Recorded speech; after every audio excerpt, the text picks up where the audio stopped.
El eco de los gritos se desvaneció hace 2 siglos, pero la tierra de Totonicapán aún susurra su dolor. En el año 1820, bajo un cielo guatemalteco que prometía un nuevo amanecer, la historia de un pueblo fue reescrita con sangre y luego borrada con el silencio. ¿Puede un crimen tan horrendo, una masacre tan profunda, desaparecer sin dejar rastro, condenado al olvido por las manos del poder? Prepárense para desenterrar una verdad incómoda. Si la búsqueda de justicia en el tiempo resuena en ustedes, dejen un comentario. ¿Qué tan lejos creen que llega el alcance de la verdad, incluso cuando se intenta enterrar por generaciones? El 3 de agosto de 1820, una neblina densa, casi tangible, se aferraba a las montañas de Totonicapán, Guatemala. No era una neblina cualquiera, era un velo que la naturaleza parecía tender sobre la inminente tragedia, un manto de melancolía que se posaba sobre las humildes chozas de adobe y paja. Los primeros rayos del sol luchaban por perforar esa cortina etérea, prometiendo un día más de labor en los campos de maíz, de risas infantiles y de la sabiduría ancestral tejida en cada conversación quiché.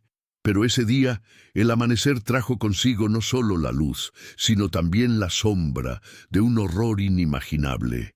Los habitantes de los pueblos cercanos, en su mayoría indígenas quiché, que vivían en armonía con la tierra, se preparaban para la jornada. Las mujeres, con sus huipiles de colores vibrantes, molían el maíz para las tortillas. Los hombres afilaban sus herramientas para el campo. Los niños, ajenos a la fatalidad que se cernía, jugaban en los patios polvorientos, sus risas inocentes perforando momentáneamente el denso silencio de la mañana.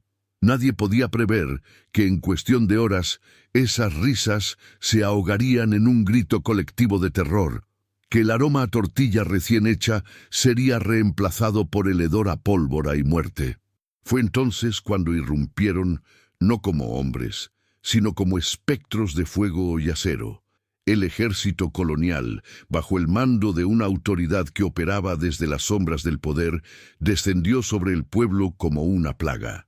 No hubo advertencia, no hubo negociación, solo la brutalidad fría y calculada de bayonetas y mosquetes. La masacre fue sistemática, indiscriminada. Ancianos sabios, cuyas voces de resistencia ancestral fueron brutalmente silenciadas. Mujeres valientes que protegían a sus hijos con sus propios cuerpos hasta el último aliento. Y niños inocentes, cuyo futuro fue arrebatado antes de poder florecer, sus pequeños cuerpos caídos como hojas secas en el lodo. El aire se llenó de alaridos, del estruendo de los disparos, del olor metálico de la sangre que se mezclaba con la tierra húmeda. En cuestión de minutos, lo que había sido un vibrante corazón de comunidad se convirtió en un campo de exterminio, un monumento macabro a la crueldad humana. Los pocos que lograron esconderse, los que con el aliento contenido presenciaron la barbarie desde la oscuridad de sus refugios, vieron cómo el fuego consumía sus hogares, cómo los cuerpos eran arrastrados, cómo la evidencia de la vida era sistemáticamente borrada. Cuando el sol finalmente logró atravesar la neblina, ya era demasiado tarde. El silencio que siguió a la matanza era más aterrador que los gritos. Era el silencio de la tumba, el silencio de un pueblo que ya no existía. Pero, ¿cómo pudo un evento de tal magnitud, una atrocidad tan palpable, desvanecerse de los anales de la historia como si nunca hubiera ocurrido? ¿Cómo es posible que algo tan irrevocablemente real, tan dolorosamente presente en la memoria de unos pocos, fuera convenientemente borrado de la conciencia colectiva, transformándose en un mero fantasma, un rumor susurrado en la noche? La verdad fue enterrada junto a los cuerpos, pero las sombras de Totonicapán se negaban a descansar. El sol de la tarde bañó Totonicapán con una luz cruel, revelando la magnitud de la devastación. Entre los escombros humeantes, los cuerpos y el silencio sepulcral, una figura emergió de la penumbra de un refugio improvisado. Era Ixchel, una anciana curandera quiche, cuyos ojos, aunque velados por el horror, ardían con una determinación inquebrantable. Había perdido a sus hijos, a sus nietos, a su linaje entero. El aire mismo parecía pesado con el luto de su pueblo, un luto que no podía permitirse el lujo de la desesperación.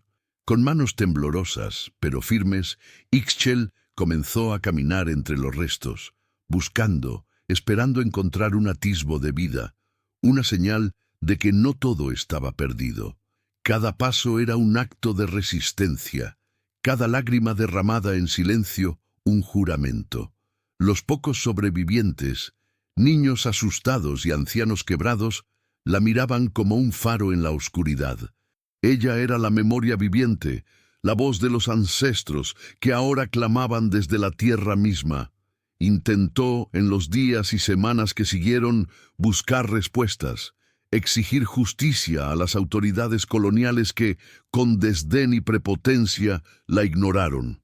Sus peticiones fueron recibidas con miradas vacías, con papeles que se extraviaban y con promesas huecas. La policía local, bajo la influencia de los poderes coloniales, no solo se negó a investigar, sino que activamente buscó silenciar cualquier voz que osara hablar del incidente, como eufemísticamente lo llamaban. Los pocos testigos que osaron alzar la voz fueron amenazados, sus vidas puestas en peligro.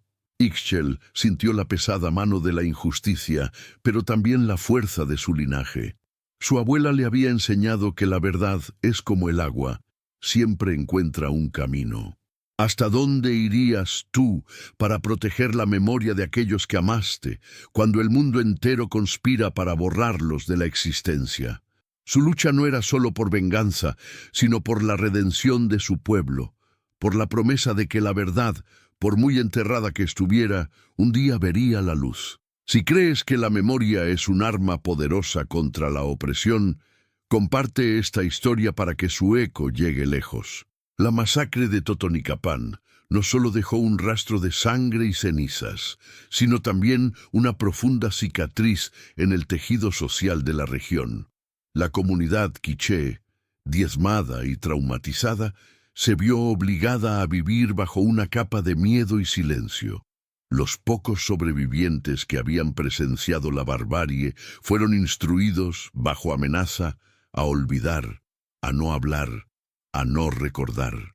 El terror se convirtió en el idioma común y el olvido forzado en la única vía de supervivencia. La ciudad de Totonicapán, aunque no directamente afectada en su totalidad, se dividió. Por un lado, aquellos que susurraban la verdad en la oscuridad de sus hogares, manteniendo viva la llama de la memoria en secreto.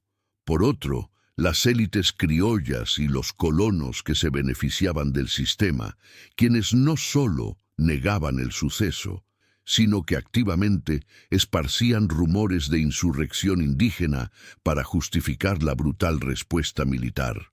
La narrativa oficial, rápidamente construida, minimizaba cualquier conflicto, pintando a los indígenas como agitadores y a los militares como pacificadores. Pero ¿qué quedó de la escena del crimen? Nada, o casi nada.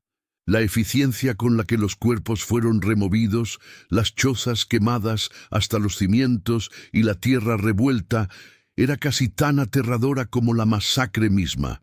Era una operación de borrado meticulosa, diseñada no solo para eliminar la evidencia física, sino para erradicar la misma posibilidad de recuerdo. No había huellas, no había armas abandonadas, no había sangre que no hubiera sido cubierta por la tierra o lavada por la lluvia.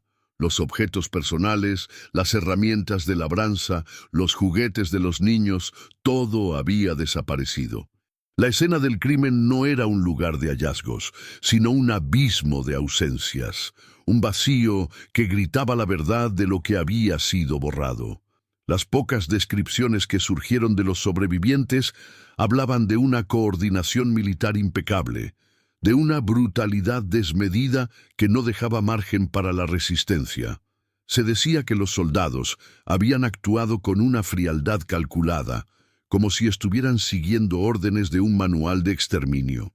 ¿Cómo es posible que una masacre de tal magnitud, con tantos testigos, aunque silenciados, y con una devastación tan palpable, pudiera ser tan perfectamente erradicada de los registros, dejando solo un eco fantasmal en la memoria de los oprimidos? Este misterio se convirtió en el corazón palpitante de una herida que se negaba a cerrar, una pregunta sin respuesta que carcomía el alma de Ixchel y de todo un pueblo.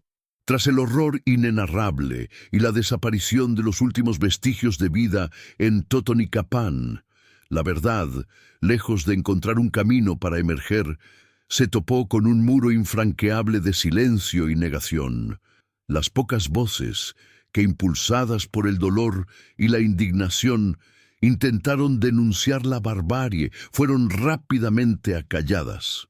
Las autoridades coloniales, en lugar de iniciar una investigación genuina, orquestaron una campaña de encubrimiento con una eficiencia escalofriante. Cada rastro, cada testimonio potencial que pudiera señalar la atrocidad fue desviado, desacreditado o simplemente engullido por el aparato burocrático. Con una celeridad sospechosa, comenzaron a proliferar narrativas falsas. De un día para otro, el incidente de Totonicapán dejó de ser una masacre para transformarse en una sofocación de un levantamiento indígena, una medida necesaria para contener a agitadores que amenazaban la estabilidad de la región. Se fabricaron testigos que, bajo coacción y el terror de represalias, confirmaron estas versiones distorsionadas, sembrando una densa niebla de duda y confusión en la mente de aquellos que buscaban la verdad. ¿Cómo discernir la realidad de la ficción cuando el poder, con toda su maquinaria, se empeña en reescribir la historia, borrando no solo los hechos, sino la memoria misma de un pueblo? Ixchel, con la tenacidad forjada en la sabiduría ancestral y el dolor de su pérdida, se aferró a cada hilo de esperanza, por más delgado que fuera. Escuchó rumores de soldados que, atormentados por la culpa, habían desertado tras la masacre, o de oficiales que habían renunciado en un acto de silenciosa protesta. Con cada nuevo rumor, su corazón se encendía con una chispa de esperanza, solo para verla extinguirse. Un supuesto desertor resultaba ser un campesino que huía de una deuda, su historia convenientemente manipulada para desviar la atención. Un oficial dimitido, en realidad, había sido trasladado discretamente a otra guarnición remota, su silencio comprado con una promoción o una pensión generosa.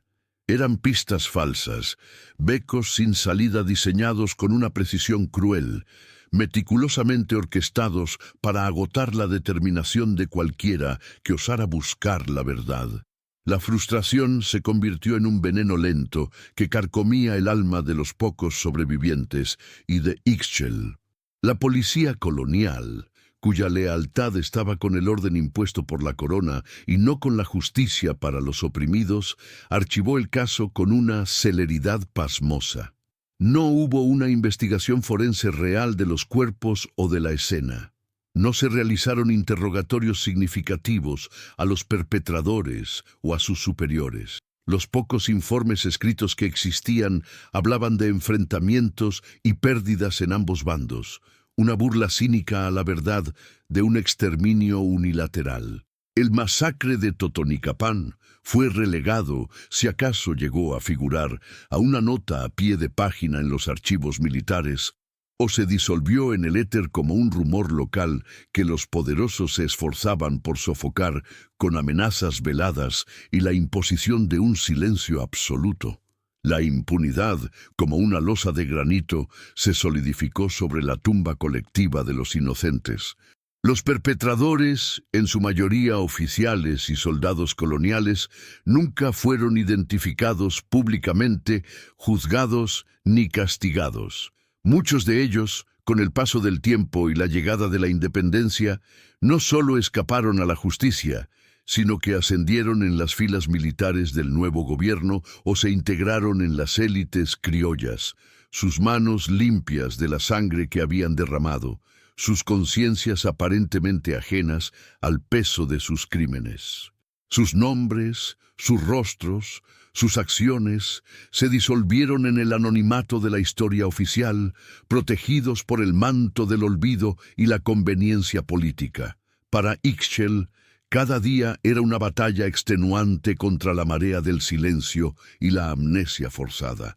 Veía cómo los ojos de los jóvenes quiché comenzaban a reflejar el cansancio de una verdad no contada, cómo la memoria colectiva se desdibujaba bajo el peso de la negación oficial. La gente temía hablar, incluso entre ellos, por miedo a las represalias que venían de las nuevas autoridades, herederas de las antiguas. El miedo era el guardián más eficaz de los secretos del poder, una prisión invisible que mantenía a la verdad encadenada. ¿Cómo se puede luchar contra un enemigo tan insidioso que no solo borra los cuerpos, sino que también aniquila la misma existencia de un crimen, transformándolo en un fantasma negado por todos? El caso de Totonicapán no fue simplemente archivado, fue activamente desmantelado, sus restos esparcidos tan lejos y tan profundamente que parecían imposibles de reunir. La justicia, en aquel entonces y durante muchas décadas, parecía ser un lujo que solo los vencedores podían permitirse, y los vencidos ni siquiera el derecho a su propia historia. El misterio se profundizaba, no por la falta de un crimen, sino por la perfección de su encubrimiento. La sombra de la impunidad se extendía, proyectando su fría oscuridad sobre generaciones. Las décadas se arrastraban como sombras lentas sobre la tierra de Totonicapán. El sol de la independencia había ascendido, prometiendo una nueva era para Guatemala, pero para Ixchel y los pocos que aún recordaban, el amanecer de la justicia seguía siendo una promesa lejana. Ella, con la tenacidad de la ceiba que hunde sus raíces profundas en la tierra, mantuvo la flama de la memoria encendida, una guardiana solitaria de una verdad que el nuevo gobierno, heredero de muchas de las viejas estructuras de poder, prefería seguir ignorando. La impunidad se había solidificado, pero el tiempo a veces tiene sus propias maneras de corroer incluso las piedras más duras. Fue en esta atmósfera de olvido forzado y verdades susurradas que décadas después del fatídico 1820, un joven abogado criollo, Mateo Vargas, emergió de las sombras de un privilegio que no lo satisfacía. Educado en las leyes y las letras, con un espíritu idealista que chocaba con la complacencia de su clase, Mateo sentía una profunda inquietud por las injusticias flagrantes que aún permeaban la sociedad postindependencia. No era un hombre de acción militar, sino de la pluma y la razón, un cazador de verdades ocultas en los laberintos de la burocracia y la historia. Su camino hacia la verdad del masacre de Totonicapán fue fortuito, casi un accidente del destino. Mientras Mateo investigaba una disputa de tierras que involucraba a antiguas propiedades coloniales y sus registros militares asociados, tropezó con una caja polvorienta en los recovecos de un archivo gubernamental en la capital. No eran documentos oficiales limpios, sino fragmentos dispersos, notas marginales, informes incompletos y correspondencia privada que había sido archivada de forma descuidada, como si alguien hubiera intentado ocultarla sin borrarla por completo. Entre esos papeles amarillentos y frágiles, Mateo encontró referencias veladas a acciones disciplinarias en Totonicapán, a agitadores sofocados, y lo más perturbador, a una purga necesaria que excedió las órdenes iniciales. Eran palabras cuidadosamente elegidas, eufemismos macabros que para su ojo entrenado gritaban una verdad mucho más oscura. El hallazgo de estos documentos encendió una chispa en la mente de Mateo que pronto se convirtió en una obsesión abrasadora. Se sumergió en la investigación con una dedicación febril, sacrificando su tiempo, su reputación y a menudo su propia paz mental.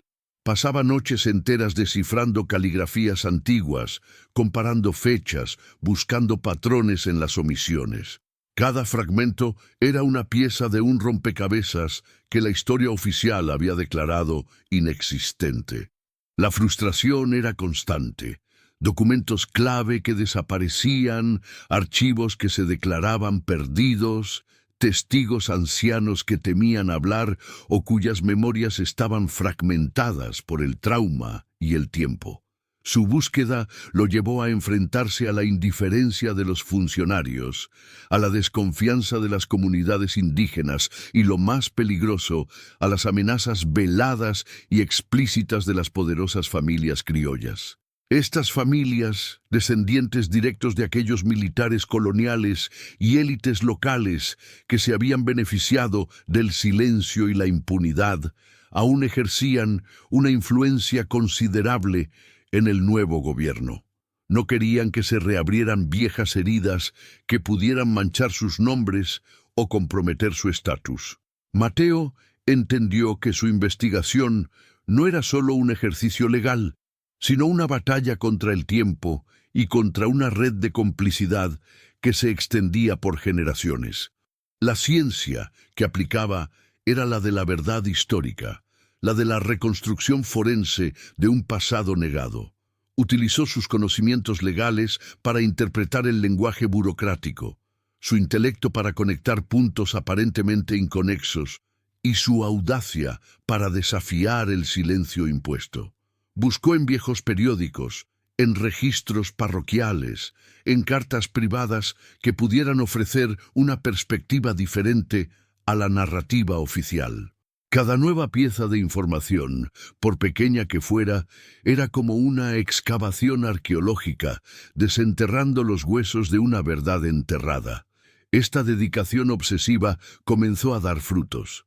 Mateo no solo encontró más referencias al incidente, sino también indicios de que la masacre había sido un acto deliberado, calculado para aplastar cualquier brote de resistencia indígena y consolidar el poder de la élite colonial, que luego se transformaría en la élite postindependencia.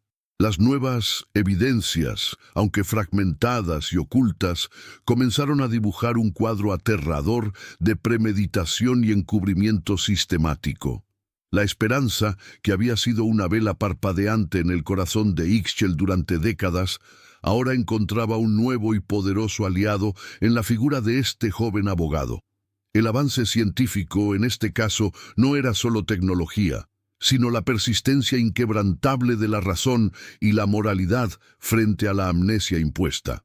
La verdad de Totonicapán, aunque aún en sombras, comenzaba a respirar de nuevo, impulsada por la obsesión de un hombre que se negaba a dejar que el pasado muriera en silencio. ¿Podría la tenacidad de un solo hombre, armado con documentos y una conciencia inquebrantable, finalmente romper el muro de silencio que había protegido a los culpables durante tanto tiempo? La pregunta colgaba en el aire, pesada y llena de un suspense que prometía un enfrentamiento ineludible. La obsesión de Mateo Vargas no era la de un hombre que perseguía la gloria, sino la de uno atormentado por la conciencia, un eco de las voces silenciadas que resonaban en los documentos polvorientos. Su oficina, un pequeño reducto atestado de libros y legajos, se había transformado en un santuario para los fantasmas de Totonicapán. Día tras día, noche tras noche, Mateo desentrañaba la maraña burocrática, buscando patrones, anomalías, las grietas por donde la verdad pudiera filtrarse. No se trataba de una investigación detectivesca al uso, sino de una exhumación histórica, forense, de un crimen sepultado bajo capas de mentiras oficiales y el paso de casi medio siglo. Lo que Mateo comenzó a descubrir era mucho más insidioso que un simple acto de brutalidad. Los fragmentos de correspondencia militar, las entradas crípticas en libros de contabilidad de la época y los testimonios velados de viejos escribas retirados a quienes Mateo rastreaba con una paciencia inquebrantable, pintaban un cuadro de premeditación escalofriante. No fue un incidente aislado, un arrebato de violencia. Era una operación calculada, diseñada para servir a intereses económicos y políticos muy específicos. Había referencias a pacificación de territorios estratégicos, a la necesidad de asegurar rutas comerciales y a la eliminación de focos de resistencia que obstaculizaban el progreso. Los agitadores no eran más que líderes comunitarios indígenas que se oponían a la expropiación de sus tierras y a los abusos de los colonos. Mateo encontró indicios de que la masacre no solo fue ejecutada con una brutalidad desmedida, sino que su encubrimiento fue planificado con la misma precisión. Había órdenes de disposición total de los restos y eliminación de cualquier rastro que pudiera incriminar a la autoridad. Los nombres de los oficiales al mando, que la historia oficial había convenientemente omitido, comenzaron a emerger de las sombras, apellidos que resonaban aún en los círculos de poder de la capital, nombres que ahora pertenecían a respetadas familias criollas, descendientes directos de aquellos verdugos. ¿Cómo pudieron esos hombres con sangre en sus manos no solo escapar a la justicia, sino prosperar y heredar una posición de intocabilidad en la nueva república? La búsqueda de Mateo no pasó desapercibida. Las amenazas, inicialmente veladas, se volvieron más directas. Cartas anónimas, advertencias sutiles de viejos colegas de su padre, incluso un intento de robo en su oficina donde, curiosamente, solo se llevaron algunos de sus archivos más sensibles sobre Totonicapán.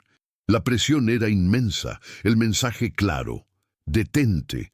Pero el joven abogado, lejos de amedrentarse, sentía cómo su determinación se fortalecía. Cada obstáculo era una confirmación de que estaba acercándose a la verdad, de que el enemigo oculto, el que había protegido el secreto durante décadas, seguía activo y poderoso. Su avance científico, en este contexto de un pasado borrado, no era el uso de microscopios o ADN, sino la aplicación rigurosa del método histórico y legal. Cotejaba registros de población con listas militares, analizaba el lenguaje de los documentos para detectar eufemismos y omisiones deliberadas, e incluso se atrevió a viajar de incógnito a las cercanías de Totonicapán. Allí, en los pueblos vecinos, donde el miedo aún era palpable, escuchó susurros, leyendas transmitidas de boca en boca, historias de una gran oscuridad que había caído sobre el valle.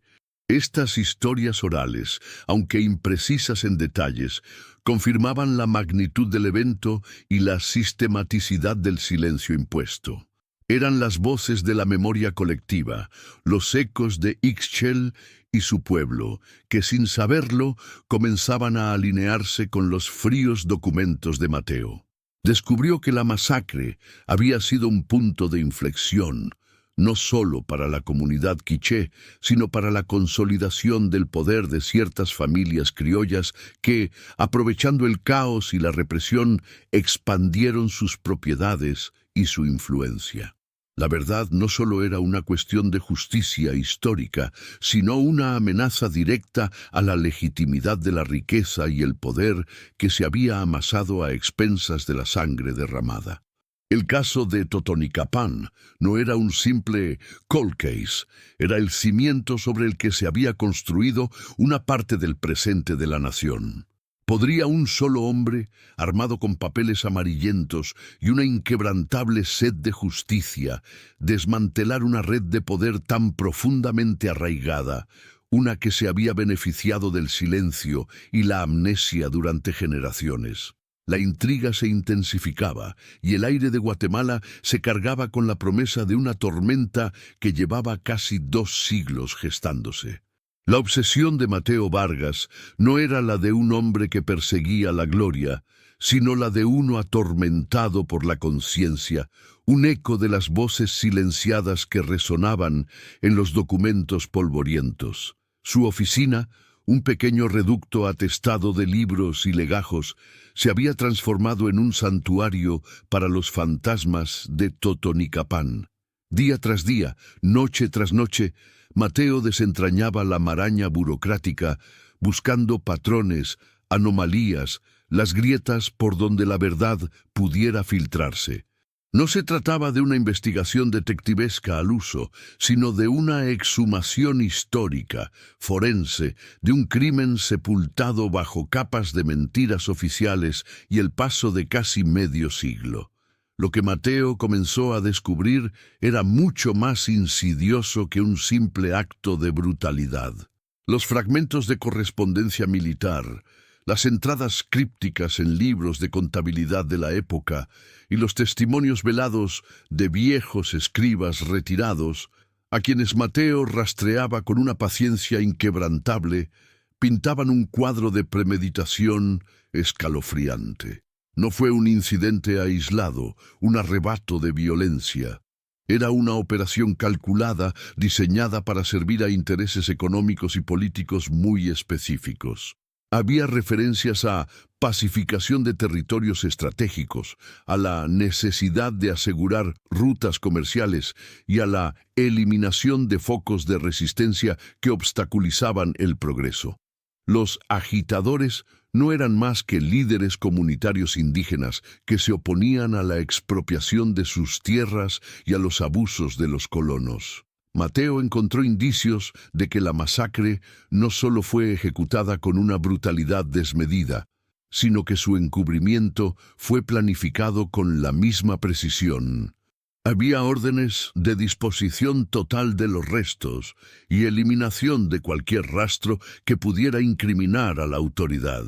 Los nombres de los oficiales al mando, que la historia oficial había convenientemente omitido, comenzaron a emerger de las sombras, apellidos que resonaban aún en los círculos de poder de la capital, nombres que ahora pertenecían a respetadas familias criollas, descendientes directos de aquellos verdugos. ¿Cómo pudieron esos hombres con sangre en sus manos no solo escapar a la justicia, sino prosperar y heredar una posición de intocabilidad en la nueva república? La búsqueda de Mateo no pasó desapercibida. Las amenazas, inicialmente veladas, se volvieron más directas.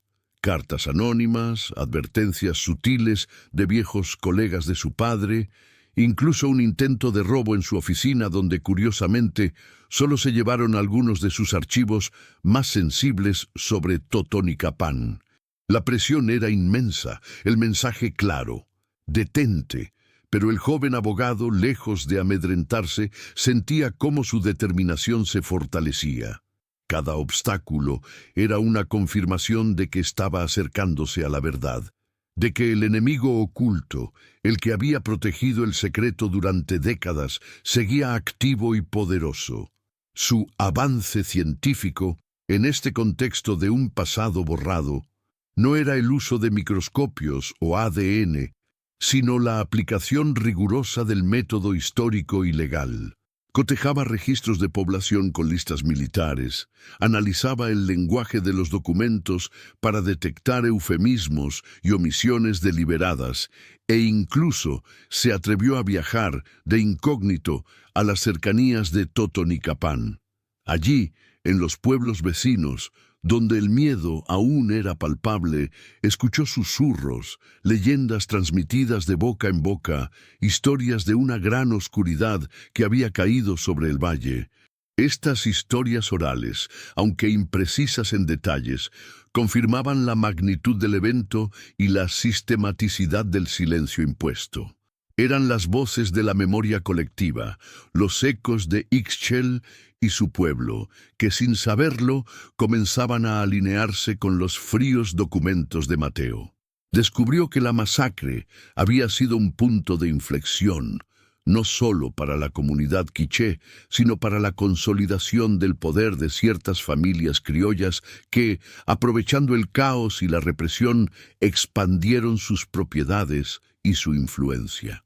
La verdad no solo era una cuestión de justicia histórica, sino una amenaza directa a la legitimidad de la riqueza y el poder que se había amasado a expensas de la sangre derramada. El caso de Totonicapán no era un simple cold case, era el cimiento sobre el que se había construido una parte del presente de la nación. La determinación de Mateo se solidificó en convicción. Había encontrado no solo los nombres de los perpetradores, sino también los de aquellos que se beneficiaron directamente del baño de sangre, y que décadas después continuaban protegiendo el secreto con uñas y dientes. Sabía que se enfrentaba a un enemigo formidable, una sombra que se extendía desde el pasado colonial hasta el corazón mismo del nuevo gobierno. Cada documento rescatado, cada testimonio recopilado, era una pieza de un rompecabezas que, una vez completo, podría derrumbar la fachada de respetabilidad de las élites. Pero estaba preparado para el verdadero coste de esa revelación, para las repercusiones que desataría al desafiar a quienes habían construido su imperio sobre el olvido y la mentira. La verdad, al fin, comenzaba a tomar forma, pero su peso amenazaba con aplastar a quien osara levantarla. La verdad, a menudo, no emerge de un solo golpe, sino de una acumulación implacable de pequeños fragmentos, cada uno una punzada en la conciencia colectiva. Para Mateo Vargas, la revelación no fue un estallido, sino una marea creciente de pruebas irrefutables que poco a poco ahogaron las mentiras tejidas durante décadas. Había logrado conectar los nombres de los militares coloniales responsables de la masacre con las familias criollas más influyentes de su propio tiempo. Los apellidos que figuraban en los informes militares suprimidos, en las órdenes de pacificación y en los registros de expropiación de tierras, eran los mismos que ahora dominaban la política, la economía y la sociedad de la recién formada república. El enemigo oculto no era un espectro del pasado, sino una presencia tangible, parte intrínseca de la comunidad, sentada en los más altos escaños del poder. La confesión no provino de la boca de un culpable arrepentido, sino del silencio ensordecedor de los documentos, de las omisiones deliberadas, de la forma en que el poder había borrado metódicamente cualquier rastro de su barbarie. Mateo había desenterrado cartas privadas de oficiales coloniales que con una frialdad escalofriante discutían la necesidad de un escarmiento ejemplar para disuadir futuras insurrecciones indígenas. Encontró diarios de viaje de un sacerdote que, horrorizado, describía los cuerpos apilados y la desolación de Totonicapán, contradiciendo directamente la narrativa oficial de un incidente menor. La verdad era una bestia con 1000 cabezas, y cada una de ellas apuntaba a la misma red de complicidad y beneficio. El clímax narrativo no fue un enfrentamiento en una sala de tribunal, sino el momento en que Mateo se dio cuenta de la magnitud de lo que había descubierto. La masacre no fue solo un acto de violencia, sino el cimiento sobre el cual se construyó una parte significativa del poder criollo post-independencia. Las tierras robadas, la mano de obra diezmada y la eliminación de la resistencia indígena habían allanado el camino para la riqueza y la influencia de estas familias. El masacre de Totonicapán no era un error histórico, era un crimen fundacional, y los descendientes de los perpetradores, lejos de querer justicia, estaban dispuestos a todo para mantener el secreto enterrado. Las amenazas a Mateo se intensificaron, pasando de veladas a descaradamente directas. Fue abordado en callejones oscuros, su oficina fue vandalizada de nuevo, y esta vez los mensajes eran explícitos. Deja de hurgar en lo que no te incumbe, abogado. Algunos secretos deben morir con el pasado. Su familia, inicialmente escéptica, comenzó a rogarle que abandonara la investigación, temiendo por su vida y por el honor de su propio apellido, que ahora se veía indirectamente manchado por las acusaciones. Pero Mateo, con la tenacidad de un sabueso en la pista, no podía detenerse. La conciencia de Ixchel, la curandera Quiché, que había guardado la memoria durante décadas, parecía haber encontrado un eco en el corazón de este joven criollo. Aunque separados por el tiempo y la cultura, sus propósitos convergían. Mateo sabía que no podía enfrentarse a esta red de poder solo. Necesitaba aliados, voces que se unieran a la suya para dar credibilidad a sus descubrimientos. Empezó a buscar discretamente a figuras respetadas, a otros idealistas, a aquellos que, como él, sentían el peso de la injusticia. Su primer paso fue compilar un informe detallado, un dossier que no solo presentara las pruebas, sino que también narrara la historia desde la perspectiva de las víctimas, usando los pocos testimonios orales que había podido recabar en sus discretos viajes a la región. Este informe se convertiría en su arma, un manifiesto contra el olvido. El rescaldo final de esta primera etapa no fue la justicia, sino la preparación para una batalla aún mayor. La verdad había sido desenterrada, pero ahora debía ser proclamada, defendida y finalmente utilizada para buscar la redención. Mateo, con el informe en sus manos, sentía el peso de las vidas perdidas y la mirada de Ixchel, aunque ella no estuviera presente, instándole a no cejar. El enemigo oculto era parte de la comunidad, sí, pero también lo era la verdad que se negaba a morir. ¿Podría la voz de un solo hombre, respaldada por la verdad documentada y el eco de una memoria ancestral, resquebrajar los cimientos de un poder construido sobre la sangre y el silencio? La respuesta aún pendía en el aire, cargada de un peligro inminente y una esperanza frágil. Si te sientes conmovido por esta incansable búsqueda de justicia y crees que la verdad, por más oculta que esté, siempre encuentra un camino para salir a la luz, comparte este relato. ¿Qué harías tú si descubrieras que la historia oficial de tu país está cimentada en un crimen olvidado? El informe de Mateo Vargas no era solo una compilación de datos. Era un grito ahogado de la historia. Una acusación formal contra el silencio cómplice.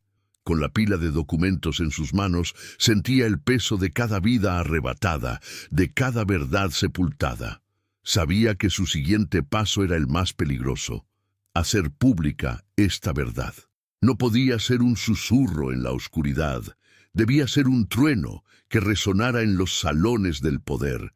Pero ¿cómo hacer estallar esa bomba de tiempo sin ser destruido en el proceso? Su búsqueda de aliados lo llevó por caminos laberínticos, a puertas que se cerraban con un eco de miedo.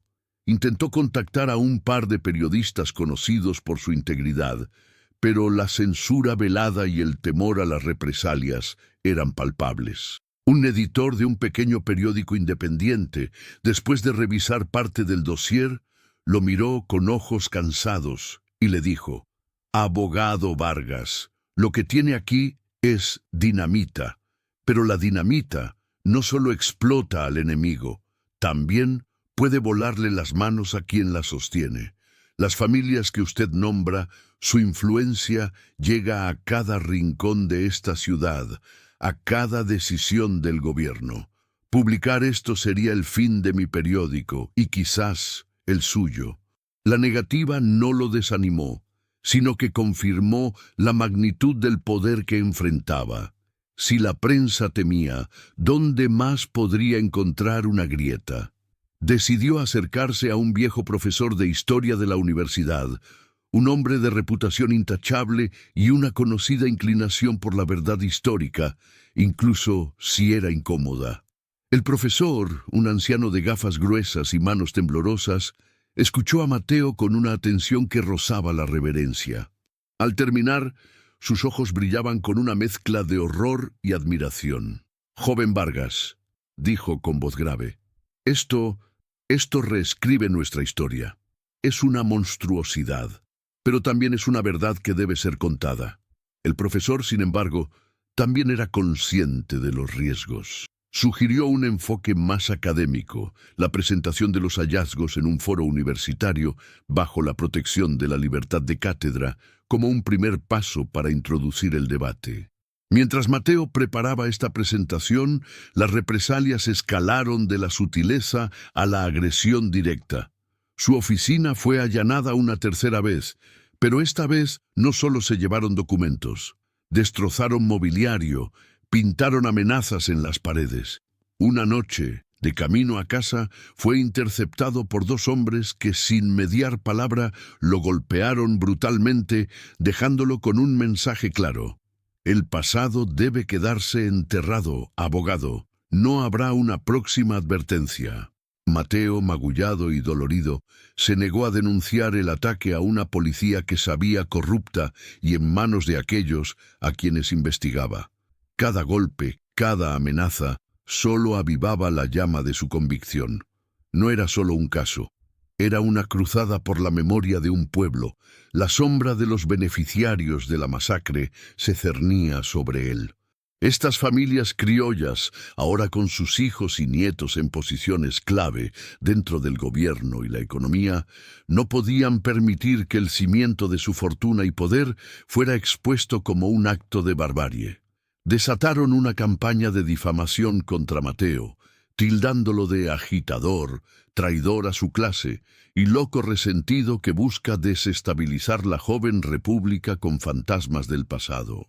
Intentaron desacreditar su trabajo, insinuando que sus documentos eran falsificaciones y sus interpretaciones, delirios. Pero el profesor, con su autoridad académica, se convirtió en un baluarte. Juntos organizaron la presentación en la universidad. El día llegó, cargado de una tensión palpable. El auditorio estaba lleno, no solo de estudiantes y académicos, sino también de algunos observadores discretos, enviados por las familias poderosas, y, curiosamente, algunos rostros indígenas, ancianos y jóvenes, que habían llegado desde las lejanas tierras altas, atraídos por los rumores de que alguien estaba hablando de Totonicapán. La presencia de estas figuras, los ecos de Ixchel, manifestándose en la silenciosa expectación de su pueblo, le dio a Mateo una fuerza renovada. Cuando Mateo subió al estrado, el silencio era absoluto. Comenzó a hablar, su voz firme, aunque su corazón latía con la furia de una tormenta. No solo presentó los hechos fríos y las pruebas documentales, narró la historia de Totonicapán como una tragedia humana, como un genocidio silenciado. Describió la vida vibrante de la comunidad quiché antes del ataque, la brutalidad de la masacre, la sistematicidad del encubrimiento y, finalmente, la impunidad de los perpetradores y sus herederos. Proyectó mapas, mostró facsímiles de documentos, leyó extractos de las cartas incriminatorias. La verdad, despojada de siglos de polvo, comenzó a respirar en la sala. La reacción fue explosiva. Murmullos de horror y furia se extendieron entre el público. Los enviados de las familias poderosas se revolvían incómodos. Pero los rostros indígenas, algunos con lágrimas en los ojos, asintieron en silencio, reconociendo su propia historia en las palabras de Mateo. Era el primer paso, un pequeño incendio en el bosque del olvido, pero el bosque era vasto y los incendiarios poderosos. ¿Sería suficiente esta chispa para encender una hoguera de justicia que el viento de la amnesia no pudiera apagar? La batalla por la memoria de Totonicapán apenas comenzaba y el precio de la verdad se perfilaba cada vez más alto. La chispa encendida en el auditorio universitario no tardó en propagarse. La presentación de Mateo Vargas, amplificada por el boca a boca y la indignación silenciosa que durante décadas había carcomido el alma de la nación, se convirtió en un tema candente. Aunque la prensa oficialista y los periódicos afines a las élites intentaron ignorar o desacreditar el evento, los ecos resonaron en los círculos intelectuales y, lo más importante, entre las comunidades indígenas. Aquellos ancianos quiché que habían presenciado la exposición de Mateo regresaron a sus aldeas con una nueva esperanza, con la confirmación de que su dolor no era una fantasía, que su historia no había sido completamente borrada. La figura de Ixchel, la guardiana de la memoria, pareció materializarse en el espíritu de esa incipiente resistencia. Su legado, ahora, tenía una voz inesperada en el joven criollo. La reacción de las familias poderosas, los herederos de la impunidad, fue swift y brutal. No podían permitir que la verdad de Totonicapán se convirtiera en un incendio incontrolable. La campaña de difamación contra Mateo se intensificó, no solo en la prensa, sino a través de rumores insidiosos que cuestionaban su salud mental, su lealtad a la patria y su moralidad. Fue tildado de subversivo, de agente extranjero, que buscaba sembrar el caos en la recién consolidada república. Su reputación profesional fue atacada sin piedad. Clientes se retiraron, colegas lo evitaron, y las puertas de los círculos sociales que antes le eran accesibles se cerraron herméticamente. Su aislamiento era casi total, pero las amenazas no se limitaron a su vida profesional. La violencia escaló. El profesor de historia, su único aliado público hasta el momento, sufrió un accidente en su laboratorio que, milagrosamente, solo resultó en heridas leves, pero destruyó gran parte de sus investigaciones y documentos. Fue una advertencia clara. Cualquiera que se atreviera a apoyar a Mateo enfrentaría consecuencias devastadoras. Poco después, la casa de Mateo fue incendiada. Él y su ama de llaves apenas lograron escapar con vida. Las llamas consumieron no solo sus pertenencias, sino también muchos de los pocos documentos originales que aún guardaba en casa, un golpe calculado para borrar las pruebas que no se habían atrevido a robar.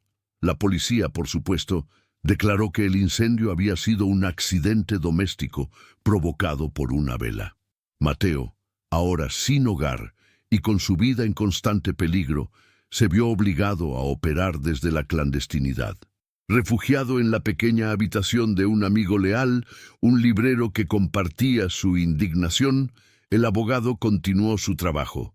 La pérdida de sus documentos fue un revés, pero su memoria era una biblioteca viviente y había copias de seguridad de los hallazgos más cruciales, escondidas en lugares seguros. La brutalidad de sus adversarios solo servía para reafirmar su convicción. Estaba en el camino correcto. El miedo que inspiraban era la prueba de la culpa que intentaban ocultar. En medio de esta persecución, una figura inesperada surgió de las sombras para ofrecer apoyo. Un joven periodista de una publicación marginal y de ideales revolucionarios había estado presente en la presentación universitaria. Impresionado por la valentía de Mateo y la contundencia de sus pruebas, se acercó a él en secreto. Este periodista, llamado Gabriel, no temía a las élites. Había crecido en la pobreza y conocía de primera mano la injusticia. Ofreció sus habilidades para difundir la historia, no a través de los canales tradicionales, sino mediante folletos clandestinos, reuniones secretas y una red de informantes que llegaba hasta las entrañas de los barrios más humildes. La alianza entre Mateo y Gabriel fue una fusión de la erudición forense y el periodismo de guerrilla. Mientras Mateo reconstruía su informe y buscaba nuevas vías legales, Gabriel se encargaba de la guerra de la información, utilizando un lenguaje accesible para denunciar la masacre y a sus perpetradores. Los folletos anónimos empezaron a aparecer en los mercados, en las puertas de las iglesias, en los muros de la capital, hablando de la sangre de Totonicapán y de los crímenes de los intocables. Por primera vez, la verdad de Ixchel, la verdad de los quiché, comenzaba a filtrarse más allá de los círculos académicos, llegando a las masas. Las familias poderosas estaban furiosas. La estrategia de Mateo apoyada por la audacia de Gabriel, estaba causando grietas en su fachada de respetabilidad. El gobierno, bajo su influencia, se vio presionado a actuar no para investigar la masacre, sino para silenciar a los agitadores. Se emitieron órdenes de arresto contra Mateo y Gabriel bajo cargos de sedición y conspiración. La cacería había comenzado. El joven abogado que había empezado su cruzada buscando justicia para los muertos, ahora se encontraba huyendo, convertido en un fugitivo. ¿Podría la verdad, por más poderosa que fuera, sobrevivir a la persecución implacable de aquellos que tenían el poder de reescribir la historia y de borrar a quienes la contaban? El reloj corría, y las sombras de la impunidad se alargaban, amenazando con engullir a los últimos defensores de la memoria de Totonicapán. La cacería se intensificó, pero Mateo Vargas y Gabriel, moviéndose entre las sombras, se convirtieron en fantasmas elusivos, siempre un paso por delante de sus perseguidores. La red clandestina de Gabriel, alimentada por la indignación y la sed de verdad, creció exponencialmente.